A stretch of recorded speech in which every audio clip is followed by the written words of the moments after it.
نحمده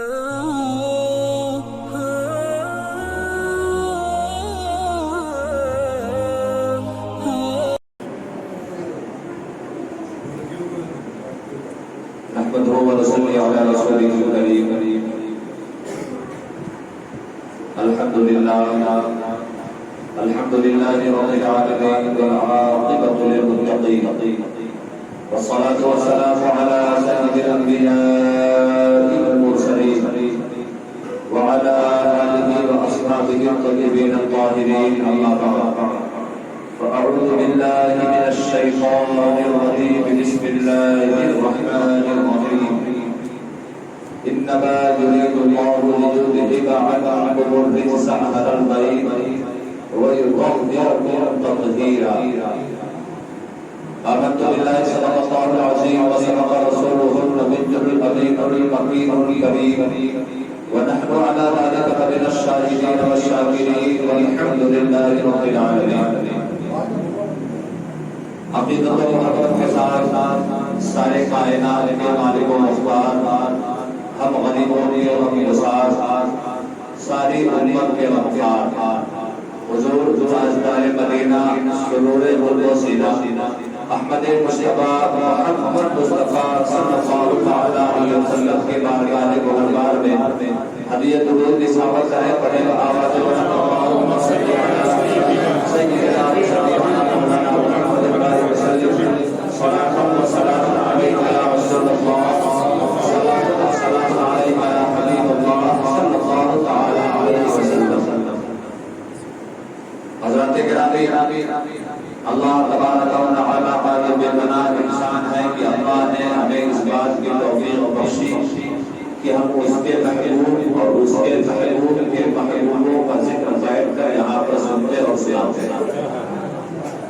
الحمدللہ آج کی نشست 8ویں نشست ہے جس میں مسلسل اہل بیت اطہار کا تذکرہ جلیلہ کرتے اور سنتے آ رہے ہیں.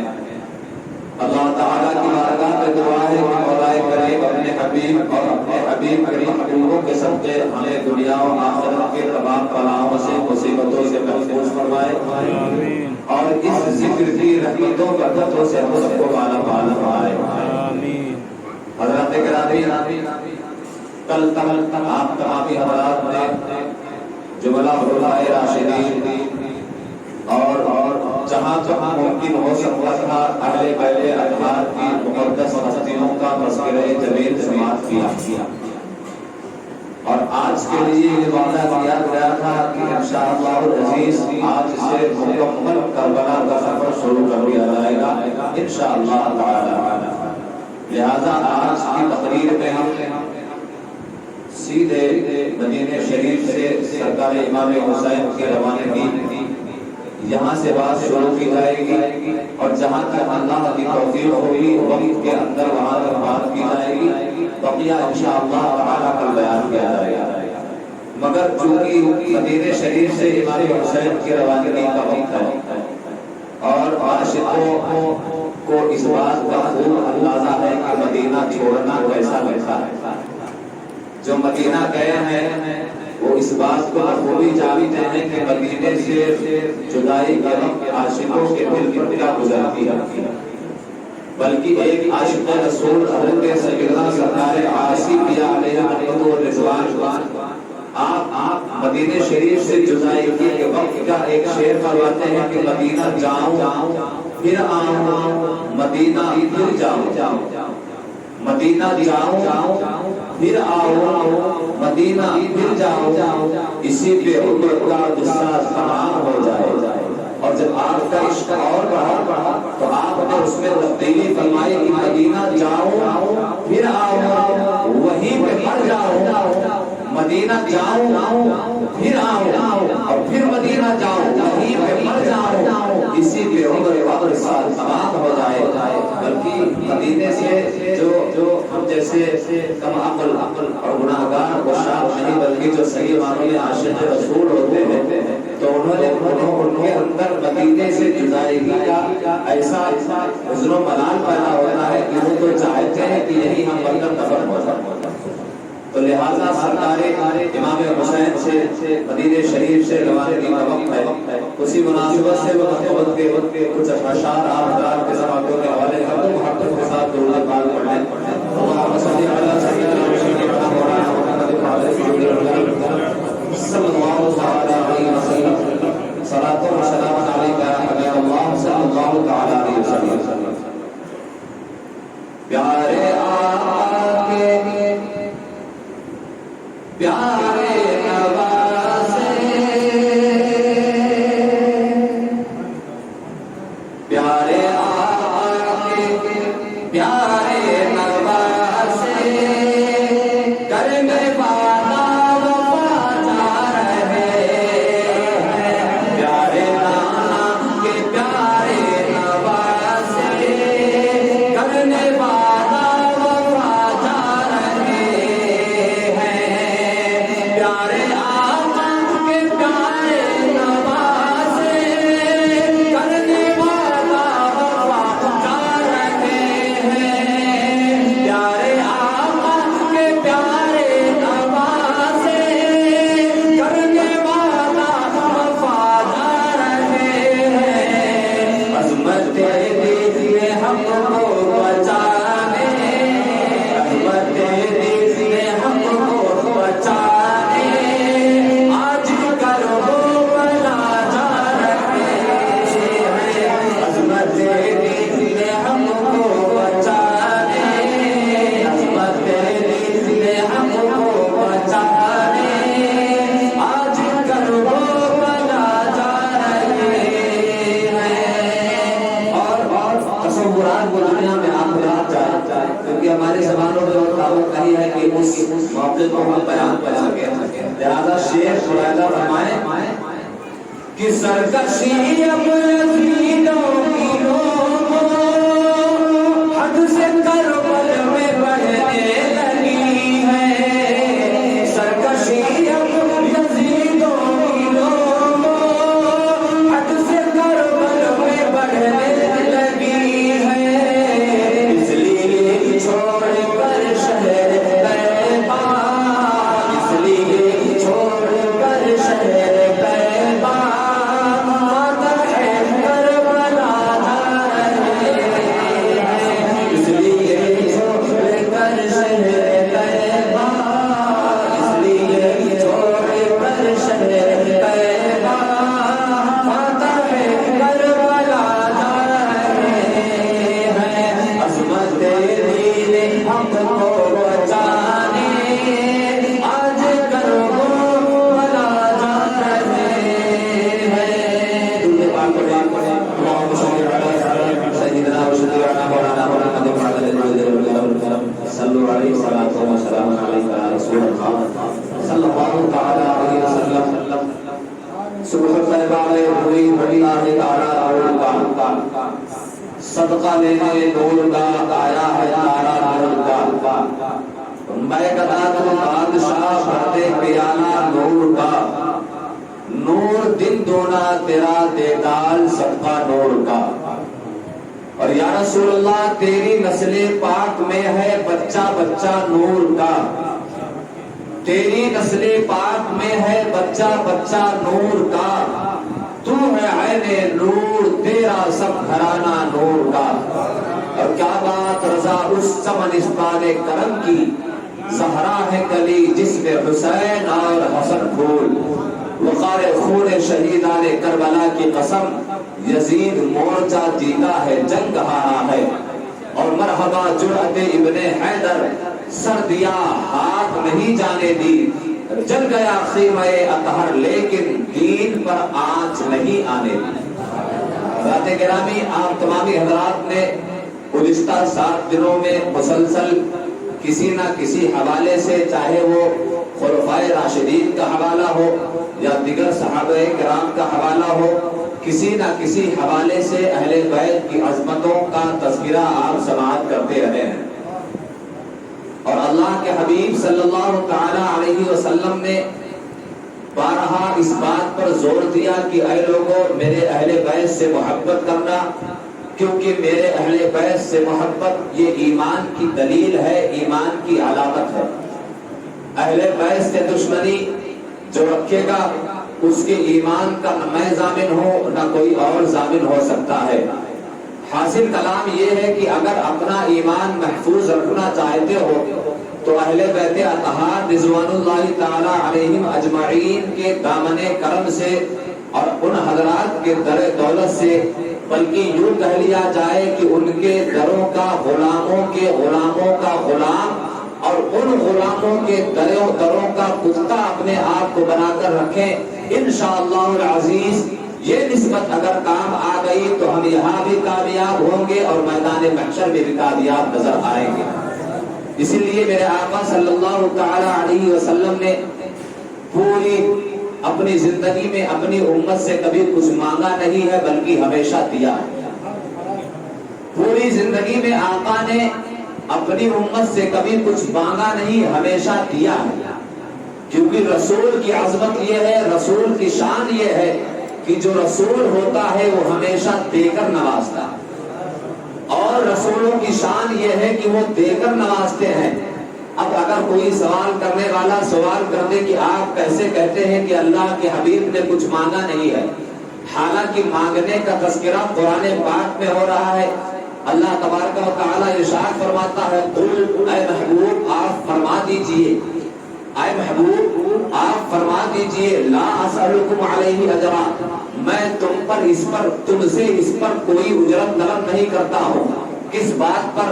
میں نے تم کو دین دیا، اس پر کوئی اجرت نہیں چاہیے۔ میں نے تم کو اسلام دیا، اس بات پر کوئی اجرت نہیں چاہیے۔ میں نے تم کو اپنے اہل بیت دیے، اس بات پر تم سے کوئی اجرت ہمیں نہیں چاہیے۔ میں نے صحابہ کرام کی نورانی جماعت آپ حضرات کو دیا، اس بات پر کوئی اجرت طلب نہیں کرتا، لیکن آپ فرماتے ہیں کہ اللہ فرماتا ہے کہ محبوب فرما دو ان تمام باتوں پر، لا اسألکم علیہ اجرا، میں تم سے کوئی اجرت طلب نہیں کرتا، الا المودۃ فی القربى، مگر یہ کہ میں اپنے اہل بیت کی محبت تم سے مانگتا ہوں۔ مگر یہ کہ دین دیا کچھ نہ مانگا، اسلام دیا کچھ نہ مانگا، ساری امتوں میں سب سے بہترین امت ہونے کا لقب ہمیں صرف اس بنیاد پر ملا کہ ہم آقا کی امت ہیں، تو بہترین امت کا خطاب دیا، ہم سے کچھ نہ مانگا، کلمہ دیا، روزہ دیا، زکات دیا، حج دیے، سب دیا، ہم سے کچھ نہ مانگا، مگر جب اہل بیت دیا تو اس اہل بیت کی محبت اور محبت میرے آقا ہم سے مانگ رہے ہیں، اور خود نہیں مانگتے ہیں بلکہ اللہ تعالیٰ فرماتا ہے محبوب آپ فرما دو میں ان تمام چیزوں پر آپ سے کچھ نہیں مانگتا، صرف اپنے اہل بیت کی محبت مانگتا ہوں۔ حالانکہ میں نے کیا کہا کہ نبی نے ساری زندگی میں کسی سے کچھ مانگا نہیں، مگر یہاں پر دیکھیں کہ نبی مانگ رہے ہیں، یہاں پر نبی مانگ رہے ہیں۔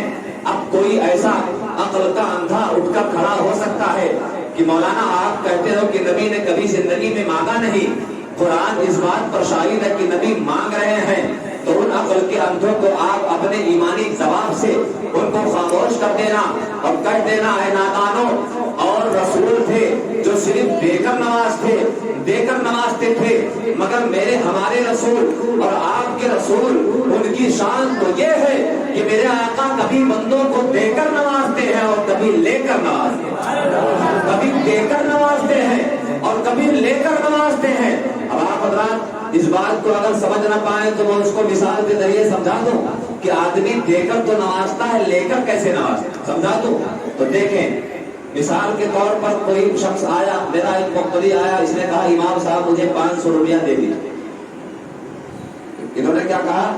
مجھے 500 روپیہ دیجیے، اور پیسہ آج کے زمانے میں بڑی مشکل سے نکلتا ہے جیبوں سے۔ میں نے کچھ دیر سوچا سمجھا، چلو کہا ٹھیک ہے ہمارا مقتدی ہے 500 روپیہ دے ہی دیتا۔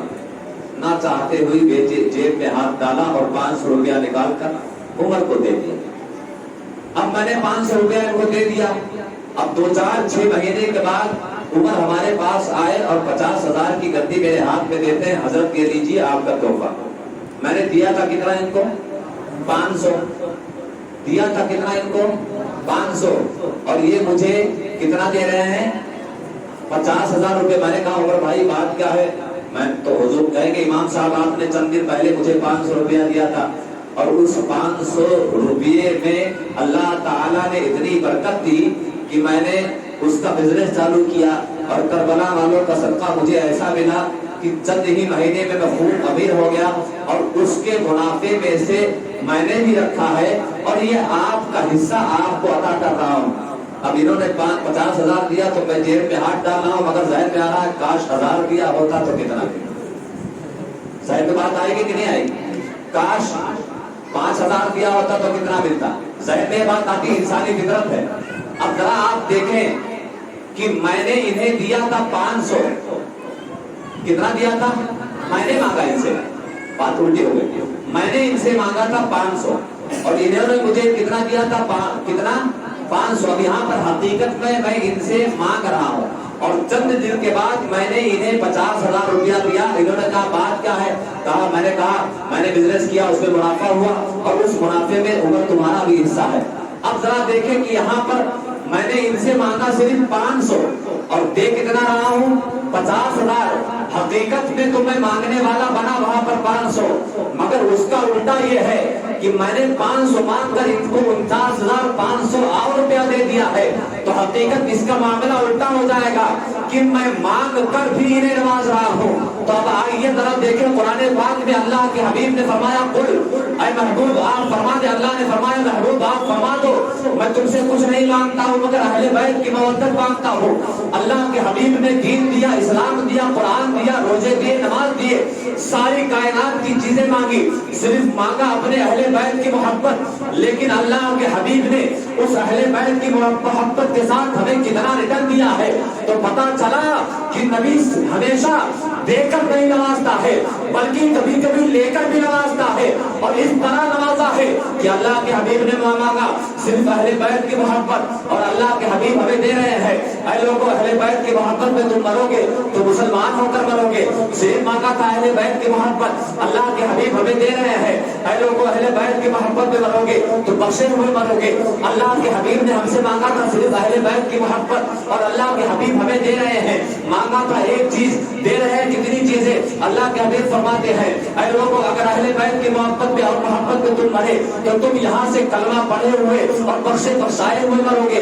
اے لوگوں اگر تم اہل بیت کی محبت میں مرے تو تم شہید ہو کر مرو گے۔ اے لوگوں اگر تم اہل بیت کی محبت میں مرے تو تمہارے قبر کو قبر نہیں چھوڑا جائے گا بلکہ اسے مزار بنا دیا جائے گا۔ اے لوگوں اگر تم اہل بیت کی محبت میں مرے تو تم اہل سنت والجماعت پر مرو گے۔ لیکن آقا نے صرف اہل بیت کی محبت مانگی اور دیا کتنا چیز؟ تو آقا کریم نے پوری زندگی میں اپنے امت کو دیا ہے، کچھ نہیں لیا ہے۔ ہاں یہ اور بات ہے کبھی دے کر نوازا ہے اور کبھی کچھ لے کر نوازا۔ تو اہل بیت اطہار کی عظمت اور شان یہ، ان کی عظمتوں کا تذکرہ اگر ہم ایسی 10,000 باتیں کر کے بیٹھتے رہے تو خدا کی قسم ان کی عظمتوں کو ہم کبھی بیان نہیں کر سکتے۔ اس لیے اہل بیت اطہار ان کی رگوں میں سرکار دو عالم صلی اللہ تعالی علیہ وسلم کا خون جاری ہے، اور جن سے نسل نبی چلی ہے وہ کوئی اور نہیں ہے، سیدنا امام حسین رضی اللہ تعالیٰ عنہ ہے۔ اور امام حسین رضی اللہ تعالیٰ عنہ کی ذات وہ ذات ہے کہ ایک مرتبہ نہیں بلکہ متعدد مرتبہ میرے آقا صلی اللہ تعالیٰ علیہ وسلم نے اپنا لعاب مبارک آپ کے دہنے مبارک میں دیا ہے، متعدد مرتبہ آپ کو اپنی زبان مبارک چسائی ہے۔ تو اس حسین کی عظمت کا اندازہ کون لگا سکتا ہے، اس حسین کی رفعت کا اندازہ کون لگا سکتا ہے؟ لہذا ہم سے جتنا ممکن ہو سکتا ہے اپنی حیثیت کے مطابق ہم اب تک اہل بیت اور امام حسین کی عظمتوں کو بیان کرتے ہیں۔ لہذا اب آئیے اپنے اصل موضوع کی طرف چلتے ہیں۔ بالکل اب آپ حضرات کو کربلا کی طرف لے کر چلنا ہے۔ بات یہ تھی، پھر سے یاد دلا دو کہ حضرت امیر معاویہ رضی اللہ تعالیٰ عنہ کے وصال کے بعد یزید تخت نشین ہوا۔ چونکہ یزید پہلے سے دیکھ چکا تھا کہ حضرت ابوبکر صدیق جب خلیفہ ہوئے تو آپ کو پوری امت نے تسلیم کیا۔ حضرت عمر فاروق اعظم رضی اللہ تعالیٰ عنہ جب خلیفہ مقرر ہوئے تو آپ کو پوری امت نے تسلیم کیا۔ اسی طرح خلفائے راشدین جب خلیفہ ہوئے اور کوئی اپنی مرضی سے خلیفہ نہیں بنا تھا۔ اس بات پر میں ہمیشہ زور دے رہا ہوں تاکہ جو لوگ خلافت کو لے کر واگیرہ بچاتے ہیں، صحابہ کرام میں خلفائے راشدین میں کوئی اپنی مرضی سے خلیفہ نہیں بنا تھا بلکہ تمام صحابہ کرام کا اجماع ہوا تھا۔ تمام صحابہ کرام اس بات پر متفق ہوئے تھے بلکہ مولائے کائنات بھی حضرت ابوبکر پر متفق تھے، حضرت عمر فاروق اعظم پر متفق تھے، حضرت عثمان غنی پر تو آپ نے اس بات کا اظہار کیا تھا کہ جاؤ عثمان سے بہتر میں اپنے آپ کو تصور نہیں کر سکتا ہوں۔ لہذا کوئی بھی خلفائے راشدین میں اپنے مرضی سے خلیفہ نہیں بنا، یزید اپنی مرضی سے خلیفہ پر بیٹھا۔ صلح حسن میں آپ نے ملاحظہ فرمایا تھا کہ معاہدہ اس بات پر تھا کہ امیر معاویہ کے وصال کے بعد یہ خلافت لوٹ کر امام حسن کے پاس پھر سے آئے گی، لہذا ایسا نہیں ہوا یزید زبردستی تخت نشین ہوا۔ اور جیسے تمام خلفائے راشدین کو پوری امت نے تسلیم کیا تھا، اسی طرح یہ بھی چاہتا تھا کہ پوری امت مجھے تسلیم کرے۔ اور یزید کیسا تھا آپ نے بخوبی اس کو جان لیا ہے، اس جیسا پلید آج تک کائنات میں نہ کوئی ہوا ہے نہ ہوگا، بلکہ اللہ کے حبیب صلی اللہ تعالی علیہ وسلم نے اس کے بارے میں کئی مرتبہ ارشاد فرمایا تھا ایسا پلید انسان دنیا میں رہتی دنیا میں کوئی ہو نہیں سکتا ہے۔ لہذا یزید یہ چاہتا تھا کہ پوری امت مجھے بال اتفاق خلیفۃ المسلمین مانے، لہذا چند لوگوں نے مانا اور چند لوگوں نے نہیں مانا۔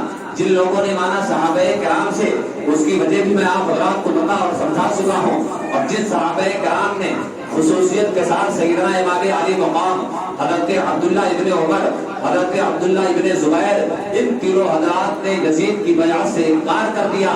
ولید بن عقبہ کے ذریعے آپ کو یہ پیغام پہنچایا گیا کہ یزید آپ کی بیعت چاہتا ہے۔ امام حسین نے فرما دیا حسین اپنا ہاتھ نہیں دے گا، کربلا میں اپنے خاندان کو دے سکتا ہے، اپنے ننھے اصغر کو دے سکتا ہے، نوجوان علی اکبر کو دے سکتا ہے، بھائی قاسم کی نشانی، بھائی حسن کی نشانی قاسم کو دے سکتا ہے، لیکن حسین اپنا سر تو اسے دے سکتا ہے، لیکن حسین اپنا ہاتھ کبھی نہیں دے گا۔ اور اس کے بعد ہی آپ نے مدینہ شریف کو چھوڑنے کا ارادہ فرمایا۔ آپ اپنے گھر میں آئے اور گھر والوں میں سے کون کون سے حضرات آپ کے ساتھ جا رہے تھے یہ بھی تفصیل سے کے ساتھ آپ نے ملاحظہ کر لیا۔ تقریباً 14 یا 18 یا ایک روایت کے مطابق 20 لوگوں کا یہ چھوٹا سا قافلہ تیار ہوتا اور وقت آتا ہے مدینے کے چھوڑنے کا۔ کون مدینہ؟ وہ مدینہ جو عاشقوں کے لیے راحت تھا، وہ مدینہ جس میں آقا کریم صلی اللہ تعالی علیہ وسلم تشریف فرما ہے، وہ مدینہ جس میں حسین کا بچپنا گزرا ہے، وہ مدینہ جس میں امام حسین کی جوانی گزری ہے، وہ مدینہ جس میں امام حسین کی شادی ہوئی، وہ مدینہ جس میں امام حسین کے بچے پیدا ہوئے پوری زندگی۔ اب آپ حضرات یہاں پر ایک ملاقات ملاحظہ کر لیں کہ اپنے شہر کو چھوڑنے کا وقت کیا ہوتا ہے، آپ حضرات بھی اسے بخوبی جانتے ہیں۔ حالانکہ بمبئی میں اگر ہمارے ساتھ ہمارے والدین بھی رہتے ہیں، ہمارے بال بچے بھی رہتے ہیں، مگر اگر کہیں سال 2 سال میں گاؤں جانا ہو جائے اور 10-15 دن کے بعد گاؤں سے واپسی ہوتی ہے تو جو لوگ گاؤں اور اپنے گاؤں جانے والے ہیں وہ اس بات کو بخوبی جانتے ہیں کہ جب گاؤں سے واپسی ہوتی ہے، حالانکہ ماں بمبئی میں ہے، حالانکہ بیوی بچے بمبئی میں ہے، سارا خاندان ممبئی میں ہے، گاؤں میں اس وقت کوئی ہے بھی نہیں ہے، مگر جب گاؤں چھوٹتا ہے اور گاؤں کے باہر جب پگڈنڈی پر آپ آتے ہیں اور جب تک گاؤں کے اثرات ختم نہیں ہوتا ہے، آنے والا پلٹ کر گاؤں کی طرف دیکھتا ہے، ہائے ہائے میرا گاؤں مجھ سے چھوٹ رہا ہے، وہ گاؤں مجھ سے چھوٹ رہا ہے جس میں میرا بچپنا گزرا ہے، وہ گاؤں مجھ سے چھوٹ رہا ہے جس میں میرے بچپن کے یاد تھے، وہ گاؤں مجھ سے چھوٹ رہا ہے جس میں میرے بچپن کی یادیں گزری ہیں۔ حالانکہ والدین آپ کے اس شہر میں موجود ہیں، بال بچے آپ کے اس شہر میں موجود ہیں، مگر اس کے باوجود صرف گاؤں چھوٹتا ہے تو گاؤں چھوٹنے کا قرب اتنا دل میں ہوتا ہے، بہت سارے لوگ تو روتے ہوئے بھی آتے ہیں۔ اللہ اکبر، جب والدین وہاں نہ ہو، بچے وہاں نہ ہو، پھر بھی صرف گاؤں ہونے کی حیثیت سے آپ کے دل میں اتنا درد ہوتا ہے تو خدا کی قسم آپ حضرات خود اندازہ لگا لیں، جب امام حسین رضی اللہ تعالیٰ عنہ سے مدینہ چھوٹ رہا ہوگا تب کتنا درد آپ کے سینے میں رہا ہوگا۔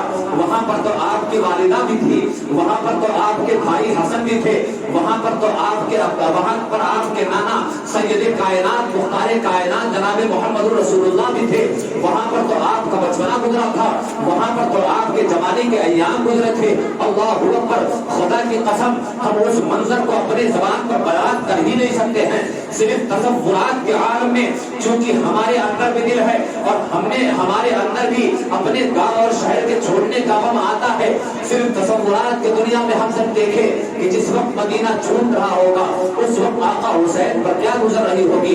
چنانچہ چھوٹا سا قافلہ تیار ہوتا. امام حسین عرض کرتے ہیں سامان باندھ لیا جائے, تیاری کرنی جائے, اب مدینے سے نکلنے کا وقت آ گیا. پورے گھر میں کبرام بچ جاتا. اہل بیت اطہار کے جتنے نفوس قدسیہ تھے سب کو مدینہ چھوڑنے کا غم ہے. پورے خاندان میں کبرام بچ جاتا ہے. پورا مدینہ اس وقت سو رہا تھا, سارے دروازے بند تھے. کچھ تو مدینے پاک میں آقا کی سنت پر راتوں میں بیٹھ کر قرآن کی تلاوت کر رہے تھے مگر ان کے دروازے بند تھے. کوئی اللہ کے یاد میں ذکر و اذکار کر رہے تھے مگر سارے مدینے والوں کے دروازے بند تھے.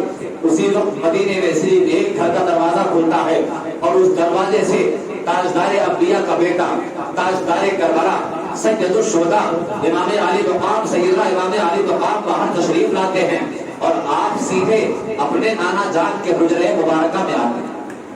اپنے نانا جان کے حجرے مبارکہ میں تشریف لاتے ہیں اور عرض کرتے ہیں ہم صرف تصورات کی دنیا میں سوچ سکتے ہیں کہ آقا حسین نے کیا کہا ہوگا. آقا حسین نے کہا ہوگا نانا جان اب آج آپ کا بیٹا آپ کو آخری سلام پیش کرنے آیا ہے. اللہ اکبر. کون نانا؟ وہ نانا جنہوں نے اس شہزادے کو اپنے کاندھے پر ہمیشہ بٹھایا تھا. وہ نانا جس نے اپنے اس شہزادے کے لیے اپنے سجدے کو طویل کر دیا تھا. وہ نانا جنہوں نے ہمیشہ کہا تھا کہ حسین مجھ سے ہے, حسین مجھ سے ہے, میں حسین سے ہوں. وہ نانا جو صحابہ کرام کی جماعت میں ہمیشہ کہتے رہے اے لوگوں حسین کو اگر تکلیف پہنچتی ہے تو حسین سے کہیں زیادہ مجھے تکلیف پہنچتی ہے. اللہ اکبر. امام حسین اس وقت کتنے تکلیف میں رہے ہوں گے اور جب امام حسین تکلیف میں رہے ہوں گے تو آقائے کائنات سرور دو عالم صلی اللہ تعالی علیہ وسلم کو کتنی تکلیف ہو رہی ہوگی. خدا کی قسم امام حسین نے اس وقت اپنے نانا جان سے کیا کہا اور حضور نے اس سے کیا کہا ہم کچھ نہیں کہہ سکتے ہیں, بس تصورات کے عالم میں یہ کہہ سکتے ہیں. بلکہ علامہ ارشد القادری رئیس القلم نے کس قدر خوب لکھا ہے. آپ فرماتے ہیں کہ امام حسین گئے ہوں گے, عرض کیا ہوگا نانا جان اب آپ کا لاڈلا نواسا آپ کا شہر چھوڑ کر جا رہا ہے. آپ کا لاڈلا نواسا آپ کے در اقدس سے دور جا رہا ہے. وہ در اقدس جس سے میں کبھی دور نہ ہوا. بچپن میں رہا تب بھی آپ کے در اقدس سے لگا رہا, جوانی میں رہا تب بھی آپ کا در اقدس سے لگا رہا, یہاں تک کہ بڑھاپا قریب آ گیا ہے. نانا جان آپ کے در سے میں کبھی دور ہوا نہیں ہے مگر آج تو طبیعت یہ نہیں چاہتی ہے کہ میں آپ کے در کو چھوڑ کر چلا جاؤں, لیکن مجبوری ہے. دین یہ کہہ رہا ہے کہ حسین اگر تم آج مدینہ چھوڑ کر نہ گئے تو دین کی عظمت پر آنچ آ جائے گی. لہذا جس کی تعلیم آپ نے مجھے میرے نانا جان بچپن سے دیا تھا اس تعلیم پر عمل کرنے کے لیے اور دین کو بچانے کے لیے آج آپ کا نواسا مدینہ چھوڑ کر جا رہا ہے. تصورات کے عالم میں سوچئے امام حسین نے دعا کیا ہوگا اے نانا جان مجھے اس بات کی تسلی دیجئے کہ جب میرا بیٹا علی اکبر کے لاشوں پر گھوڑے دوڑے جائیں مجھے اس وقت اللہ صبر عطا فرمائے. اے نانا جان مجھے اس بات کی تسلی دیجئے کہ جب میرے ننھے علی اصغر کے دھڑم میں تیر آ جائے تو اس وقت میرے پائے استقلال میں بالکل جنبش نہ آئے. اے نانا جان مجھے اس بات کی تلقین کیجئے کہ جب میرے نانا جان جب کربلا کے ریگزار میں میرے اہل خانہ پر ظلم و ستم کیا جائے تو اس وقت میں بالکل بھی اپنے راہ صبر سے نہ بھٹکوں اور میں اس دین کے مشن کو چھوڑ کر کبھی نہ جاؤں. آقا کریم صلی اللہ تعالی علیہ وسلم نے بھی اپنے نماز سے کیا کہا, امام حسین نے کیا کہا, یہ ہمارا بیان کر ہی نہیں سکتے. لہذا بڑے ہی غمگین ماحول میں سرکار دو عالم صلی اللہ تعالی علیہ وسلم کی قبر انور سے امام حسین لپٹ لپٹ کر رو رہے اور دعا خیر فرماتے ہیں کہ آپ کے چشمان مبارک سے اس قدر آنسو جاری تھے کہ قبر مبارک کا ایک حصہ تر ہو گیا. جس قدر آپ رو رہے تھے آخرکار روتے ہوئے آپ وہاں سے نکلتے ہیں اور جنت البقیع میں آتے ہیں اور اپنے بھائی کے مزار پرانوار پر آتے ہیں. کون سا بھائی؟ جو بھائی بچپن میں آپ کو دلاسا دیا کرتا تھا, جس بھائی نے آپ کو ہمیشہ اپنے آنکھوں کا نور بتایا تھا. حضرت امام حسن کی بارگاہ میں آتے ہیں, قبر انور سے لپٹ کر وہاں بھی روتے ہیں اور عرض کرتے ہیں اے